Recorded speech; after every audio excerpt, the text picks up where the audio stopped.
اسی طرح 40واں کرتے ہیں تو 40 دن کے بعد جو ہے 40ویں دن ایصال ثواب کی محفل کرتے ہیں. تو یہ 40 دن مقرر جو کیے ہیں اس کو لازم جو سمجھے گا وہ غلط کر رہا.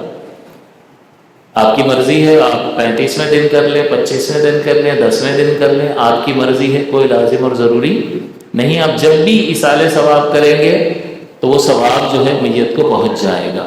اور اس کی اصل یہ ہے کہ رحمت دو عالم صلی اللہ علیہ وسلم سے صحابی نے عرض کیا کہ یا رسول اللہ صلی اللہ علیہ وسلم، میری والدہ انتقال کر گئی ہے، میں ان کی طرف سے کوئی نیکی کروں تو انہیں ثواب ملے گا؟ تو حضور نے فرمایا بالکل ملے گی.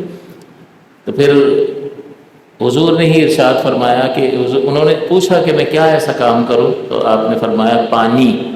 ان دنوں اس مقام پر پانی کی بڑی قلت تھی، تو حضرت سعد نے ایک کنواں کھدوا دیا وہاں پر اور اس پانی کو وقف کر دیا مسلمانوں کے لیے، اور اس کنویں پر لکھ دیا لِأُمِّ سعد، یہ سعد کی ماں کے لیے ہے.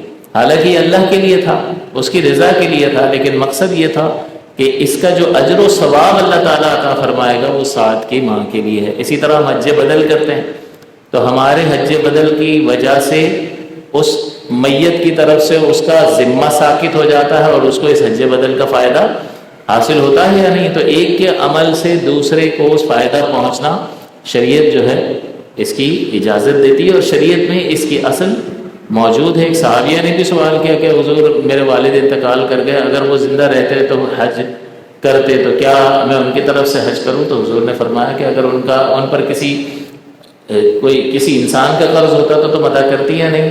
تو انہوں نے کہا کہ ہاں بالکل ادا کرتی. تو فرمایا اللہ اس بات کا زیادہ حق رکھتا ہے کہ اس کا قرضہ ادا کیا جائے. تو ایک کے عمل کا اجر اور بدلہ جو ہے وہ دوسرے کو پہنچ رہا ہے. یہاں ایصال ثواب کا مقصد بھی یہی ہوتا ہے کہ ہم کچھ نیکیاں کرتے ہیں، قرآن پڑھتے ہیں، درود پاک پڑھتے ہیں، اسی طرح کچھ کھانا بنا کر غربا میں تقسیم کرتے ہیں، یہ سارے نیکی کے کام ہیں. اب ہم اگر اس میں میت کے لیے ثواب کی نیت کر لیں تو اسے اس کا فائدہ ضرور حاصل ہوگا. اور دعا کا بھی فائدہ ہوتا ہے کہ اگر ہم کسی کے لیے دعا کرتے ہیں تو عمل ہمارا ہے لیکن فائدہ دوسروں کو پہنچتا ہے.